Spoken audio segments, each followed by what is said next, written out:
Hey,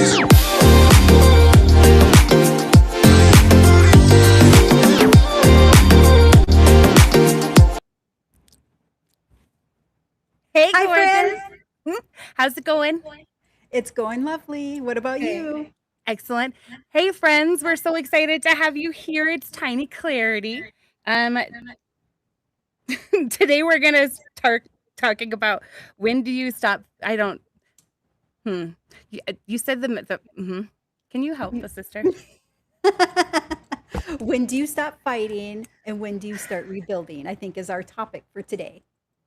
And Is when that do you correct? let your best friend help you out because you can't even finish a gosh dang sentence?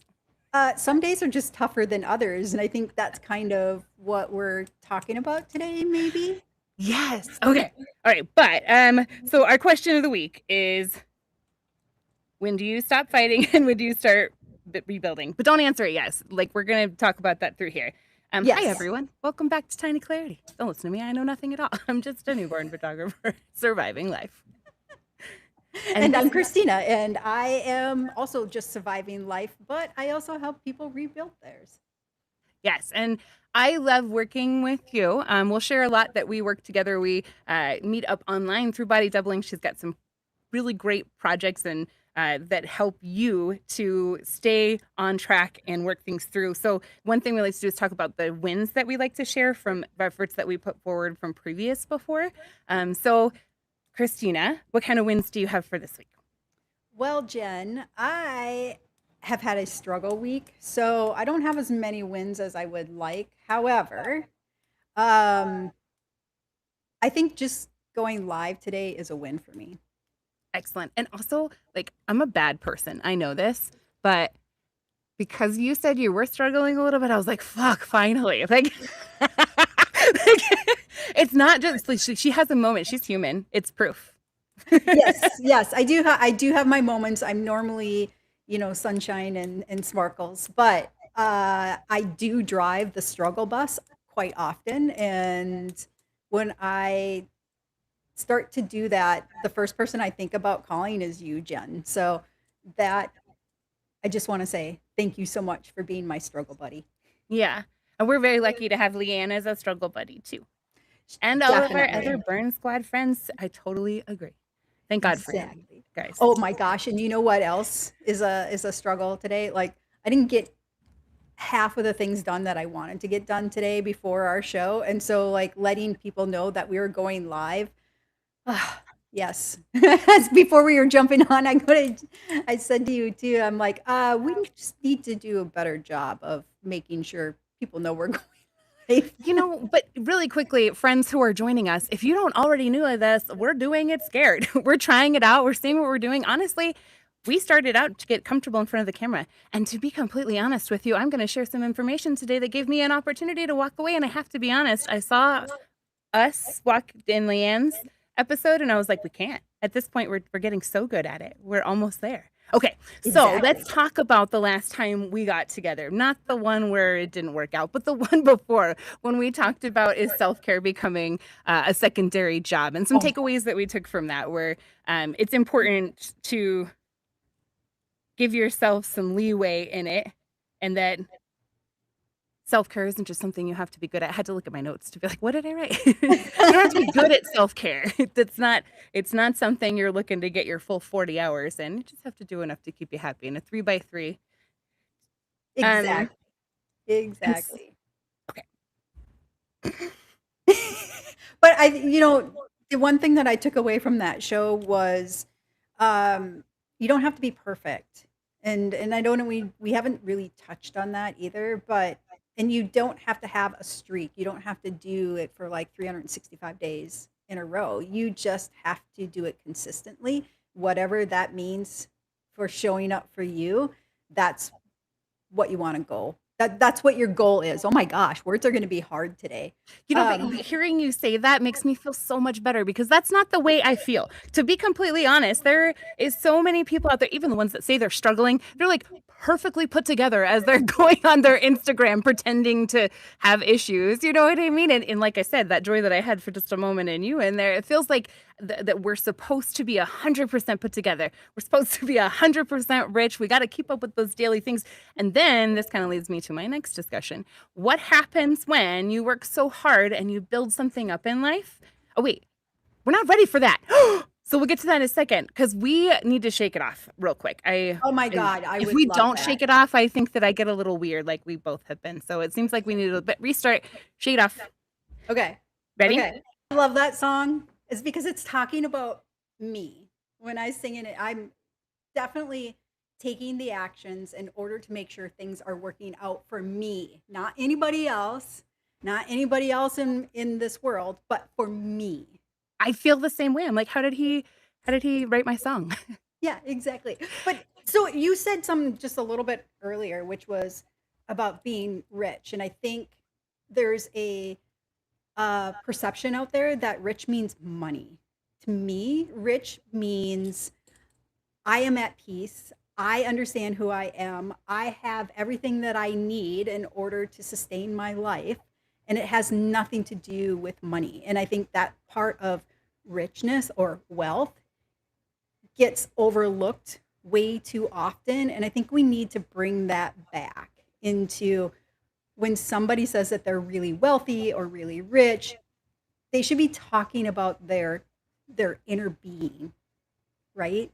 Yeah, I love that. That's an Yeah. interesting thought. Like, how far did we get from that? Like, because I think we go in waves as a people, right? We're like, we really want to protect who we are and our thoughts and everything, but at the same time, we also need to make tons of money. And so, like, there's like a balance, right? Which I love. Yeah.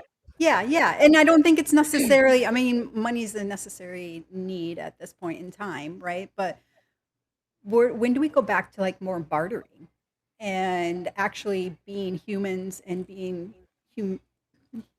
humane to each other and that becoming wealth? All right, you I'm hippie. just throwing that out there. So Another topic for another day. okay, so let's get back on to topic. So Okay. I wasn't really planning on talking about this, but I have to share something that happened. It was surprisingly, I had my YouTube account shut down, and it really sucked because it wasn't just like, I don't know, it was like years of work, memories that I built up. Like it felt like when I got my YouTube account for my business for Tiny Details, that it made it big. So Yeah. when my account got shut down, I felt like a mourning that you would feel like as if it was grieving a person. You know, Christina, I cried to you on the phone, so I don't have to tell you about this. Yeah. Yeah. Yeah. Yeah. You're very vulnerable with me, which I greatly appreciate because it makes But me feel.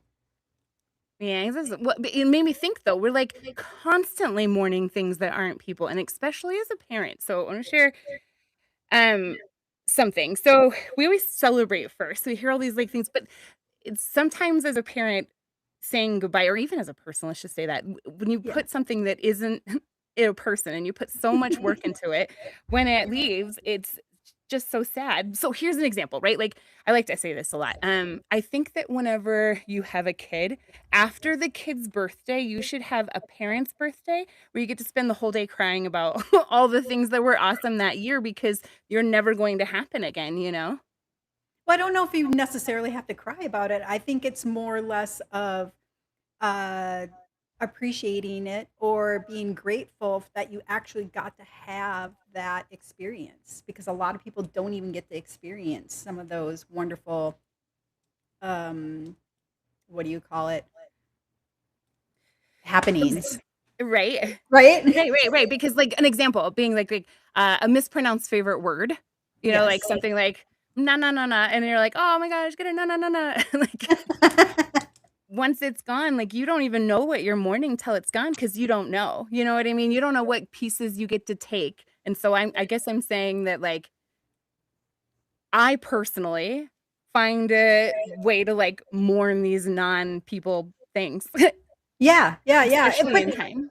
I think part of it it's not that you're mourning things. You're mourning more or less of your time and your effort and your emotions and everything you put into that. That's what you're mourning. You're not necessarily mourning the actual thing itself. You're mourning um, your effort into that. And I don't know how many times I've done that where I've been so hard on myself. For example, I had a scanning business, right? And I would go to people's houses, I would scan their memories, photo slides, what have you, and make them digital. But when COVID hit, then nobody wanted you to come to their house. Nobody wanted to hand over their precious memories to you because now you might get germs on them. And there was just that overwhelming of, oh my God, I put so much time and effort into this, and I'm just trying to help people out, but that effort isn't going anywhere, and I had to shut it down. And I did grieve over that, and I felt like I lost something. I lost part of myself, and when I look back on it now, I didn't really lose anything on myself other than that time and that effort and that energy and emotion that I put into that business that just didn't go, right? Right. And I can hear you, like, I can hear a tactic you're already using that maybe I don't employ myself. And so that could be something that, but it's like, whenever it happens for me, I do mourn the end of it, right? So then you Yeah. sound like you have a way to work through it. Yeah. And I think it's all healthy.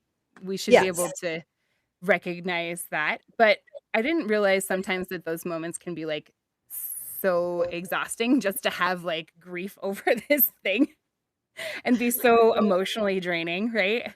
Yeah, yeah, and it is emotionally draining because you feel, at least at that point in time, and I've had so many failures in my life, but what I've learned from those failures have catapulted me further ahead than I think I would have ever been if I didn't fail at those. So when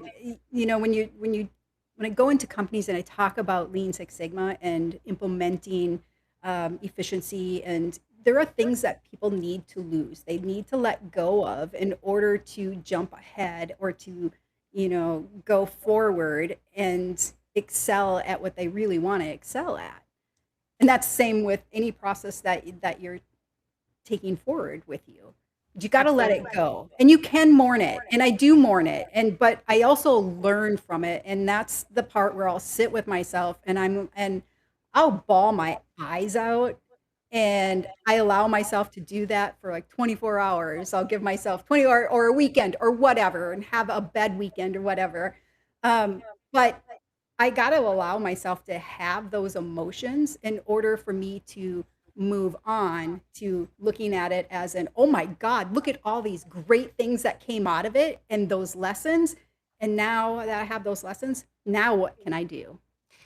Absolutely. And so you're saying something that I'm hearing very clearly that like which is the question, when fight or let go, right? Like when's the Right. point where you're like that's not worth the energy that we're spending? Something I can't remember in a discussion from one of our double body doubling, so it could be any of the ones that were online as well too, so forgive me for not remembering who said it, but someone said something that was very interesting about that when you're why are we live? Why are we live? When all of a sudden I can't remember where my sentence was. Why are Could we you live? Is because I'm like, "Damn it, we're live." I can't I can't be like, "Hold on just a second. Let's edit that out." But what am I thinking of? Remember, I totally lost my whole train of thought. that's okay. I do Um, that all the time. I can't believe that just happened. I don't know that I ever had like, "Get back here. What are you Well, doing?" welcome to perimenopause, by the way. Yeah. Okay. You know what I learned today this weekend about Menopause? That your nose runs more. Did you know that? Oh, I thought it was just allergies. Yeah, so does everyone else, and I'm thinking about, like, we did a newborn retreat just recently, and, like, 6 of the women there were like, "Yeah, when it gets hot, my nose just runs, so I'm just sniffling through the whole session. I have to be like, 'I'm not sick,' and I'm like, 'Oh, that's very interesting. Thank God I don't have it.'" Yeah. I do now. That's why, yeah, and I I wipe do my now. nose constantly, and I just, yeah. I mean, I do suffer from allergies, so I think part of it is that. However, there's all kinds of weird shit that your body does when you start going into perimenopause, and since I'm already in menopause, there's just wait. again, we can have a whole nother discussion around that. We suffer from, what should we talk about this week? And we talk about all these different topics, and those are great topics to talk about, because I think that's something that we could help others. Mary Petipause. I know, I caught that too. Leanne says Mary Petipause. Is that what I said? Menopause. Sorry, I said Petipause. Thank you. Love you so much. Also, this is the best show we've ever done. I love it when we do these, but of though. course. They always end up being Yeah, some of my yeah. favorites. Well, I think it's a representation of how our conversations go when we get together. Because you get the ADHD in there, and then we're like, whoop, whoop, whoop, whoop. Okay, pull back. Jen's good at pulling us back. All right, so Sometimes I pulling am. back. So how do you know when it's time to keep fighting or to let it go? Like, That, when's the time? oh my God, that, When are you just exhausting yourself with the idea of letting go or quitting? right. And but then there's that part. But if you quit too soon, then you don't get to know whether. So I tend to do things in threes. So I will do it for 30, 60, 90 days, and do no different than going into a new job or into a consulting role, right? What do you want done at 30, 60, and 90 days? So setting that up for you before you even start doing it, or even if you start doing it, get those parameters in line now. Define what do you want to hit on those. And if you don't hit those markers, what are you going to do? So that's kind of that whole risk mitigation plan, putting that together, right? Because you put time, money, effort, emotion into all of this. And at what point does it become just too stressful for you to continue on? It's a personal choice, but there are things that you can do and parameters you can put in place that will help you make that decision. Okay. So then you've got these decision processing. You've made the decision that it's time to step away. Yeah. And now we're going to start again. So if we have to start over, where do we begin? Finding yourself. Okay. That is the first step. Over the last 10 years, that's what I've been doing. So every time that I fail, I always take a look at me, not everything. I don't blame anybody else, because it's not anybody else, it's me. So what did I not do, or what did I do too much of, or not enough of, or how could I do something different? Again, those are the lessons learned. So then when you're looking within yourself and you're asking those questions, like, give us an example of a couple questions that we would use to ask At what point in time was this no longer fun? At what that's point in really good. time? Yes. So those questions of what point in time. And another part is, do I feel at peace doing this, or do I feel like I need to run away? I'm noticing that immediately feeling. that those are both like feeling based. I'm actually Yes. surprised that that's the first place that you went. That how does it make you feel? Yes. Because I don't Yes. know, being so systematic in my life, I don't know that I've ever in a list put down the word feelings. You know what I mean? But Yeah. that's very interesting that that would be your first point to check in with yourself It with is, but I feelings. have a whole list of questions to ask yourself as you're starting to figure out, who the fuck are you? Because at that point, did you lose yourself and that's why you lost your vision? Or did you happen to lose your vision of the business that, or the exercise that you're trying to do, whatever it is you're trying to do? So redefining what you want to do, and how does it align to you personally? If you're not doing something you're passionate about, fucking change it. Period. Yeah, I hear you. Okay. But then there's also, what does that actually look like, right? So then what if, let's say, like, worst case scenario of loss, that you've lost I don't know, that you lost your business. Let's go there. Okay. Okay. Yes. So you've decided that you're stepping away from your business and you're about to start everything new. But the truth is, there's still that like emotion involved with it. Like, how do they survive? How do you survive? Because the truth is, I still don't have a YouTube channel tomorrow. And like, You do. You can. There's no reason why you can't jump on there after this and start a whole new YouTube channel. Why? Why not? Why are you thinking that you can't? Okay. So this is a point. And then my other point of discussion for feeling like mourning for years or time or whatever. So then what about this whole kids thing that I'm saying? So then their birthday, I'm sad that, maybe that baby used to like crawl with their arm instead Yeah, of yeah. like crawl normal. And we're like, oh my God, it's the cutest thing. And look at the face that he makes. And then I'm going to lose that in my brain. How do you like deal with You that? you How do don't you lose it. manage that emotion? You're it's a memory, right? It already happened. It's in the past. You can't change it. You can't do anything about it.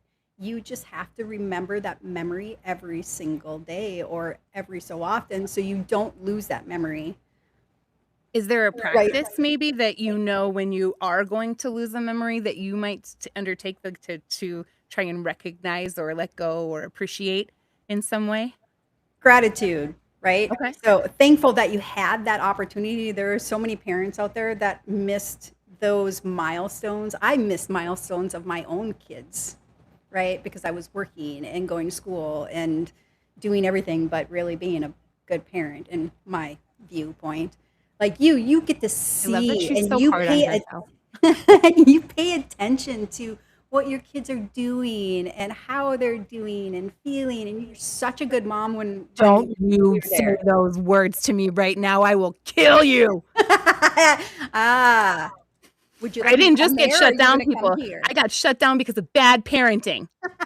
So for her to be saying stuff like this to me right now, I want to jump through the screen and strangle her for her lies. You're making assumptions that that's why, I right? do believe So so. if you're making assumptions, then you need to step back and go, am I making these assumptions because of feelings, right? Or do you actually have visible proof of it actually having? So do you have that data, right? Because I'm a very logical person. And sometimes when I start to get emotional, I got to stop myself and go, am I being too hard on myself or thinking of this being too chaotic? Where's my mindset or where my feelings are? Or do I need to look at this logically and look at the steps and see what happened? And if I don't know the answer to those steps, I stop myself from making assumptions. That's one of the things I'm working on this year, is stopping myself from making assumptions. Assumptions get me in more trouble than anything. It makes an ass out of you and me. Yeah. Yes, exactly. And Leanne said when it becomes like a job and you're not getting paid, it's a hobby where you're doing it when it's not fun. So basically she's saying if you're doing it, it's a job that you're not getting paid for. But if it's a hobby and you're having fun at it, that should be your job. I get what she's saying. I get what Yeah. she's saying. Yeah. That wait, maybe I Yeah. don't. And she said, stop, you're a great mom. So now we have 2-1. Thank you very much. You guys, I hate that phrase so much. You know what I really hate? I hate it on Mother's Day. When everybody says Happy Mother's Day to me, I want to throat punch them. I do. You know what? Mothers don't live happy days all the time. And you Oh don't God, need to no. shove it in my goddamn face. I'm barely fucking surviving. Uh-oh, we're going to get shut down because I dropped the F-bomb. I'm so sorry. Oh, I already did I love earlier. you. What are It you was talking great. about? Okay, But when it comes to those failures or starting to rebuild, you've got to reset your mindset. You can't go forward with the same mindset that you just had. So you've got to figure out who you are. What do you want to do? What do you want to stand for? What are your values? And it might be completely different than what you started with, whenever you're going down that adventure. You know what? It made me think of one of my favorite sayings that Deborah says. You can Yeah, do it, just not the old way. exactly. Right? Exactly. All right. You So can do. that's where we're at. I love that very much. You can't give me back what I lost, but we can figure out where to begin, how to say goodbye. I love that. I like where we're at with Yeah. this. Yeah. Yeah. You And definitely can. something else, I always say that you should have a party right after to cry for the birthday, right? Like I had mentioned earlier. So 2-year-old turns 3, you should have a parent birthday to cry. I think that I had that all wrong, and now I feel kind of silly because I guess I always thought you were celebrating the babe, but I think you should use that birthday opportunity to celebrate every moment that you may have missed or will forget. And I'm going to totally Oh my celebrate God. Caroline's birthday completely different this year. Yes. Yes. Again, with gratitude. Because the Yeah. more gratitude you express, in a daily basis, the better your mindset becomes, because now you're training your mind to not think of the negative. Remember, we talked about ants before, so automatic negative thoughts, and how do you squish those? And that's another way of squishing those ants of gratitude and making sure that you are being grateful for Absolutely. every day, I right? kind of forget that sometimes when it feels big, when it feels bigger than a small ant, I kind of forget about the ant, right? Like I think Yeah, I'm really good about using it for ants, but when it comes to mountains, I'm like, ah. So yeah, that's a good point. yeah. Okay. Shit's scary. I'm sorry, it is, but you know. I really loved this. I loved this a lot. I kind of went a totally different way than I thought it was going to go. We were talking about, how you mourn an inanimate object. But then it really turned into like when these kind of mournings happen, you have to start by looking within first and asking about your emotional state of mind and how it reflects who you are. That was like, loved it. I think that Yes, was yes, my yes. biggest takeaway. And I love how you pointed out that when you look within, and by the way, that is kind of that process that I'm bringing forward out into the world of looking within. And I end my videos with that too of it is inside you. So everything that you think is horrible and down and shit needs to change, only you can do that. It's inside. So you have to look within in order to rebuild yourself back up. I'm really honestly mind blown that's like that's the first step. I think that's so cool. I think I'm gonna like kind of reconsider a lot of my hobbies. Thank you for pointing Yeah, out that, you're, Leanne, you're and see welcome. where they lie on that list for me. Okay, so we can't wait to see you next week, but we'd love to end with some pocket praises, something for you to just take in your pocket and remember us for later about this. Run, run. That is not the pocket phrase for me, but I am going to say that sometimes rebuilding isn't about starting over.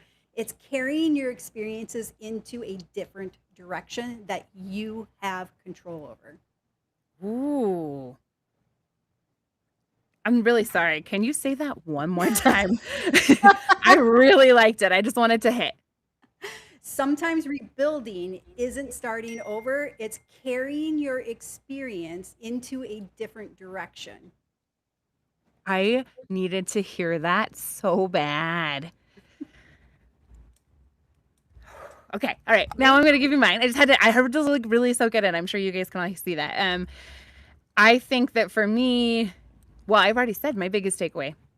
And my pocket praise for you is give yourself permission to celebrate and have gratitude for the season. Exactly. Always look for the positive in even if it's a horrible situation. But Okay, don't silver line it because that's awful. Anyways, silver lining. Silver lining. Okay. So we'll see you next Wednesday, everyone. Oh, and come join us on our live. We're going to do some fun competitive stuff because we always do. On Tiki Taki. On Tiki Taki.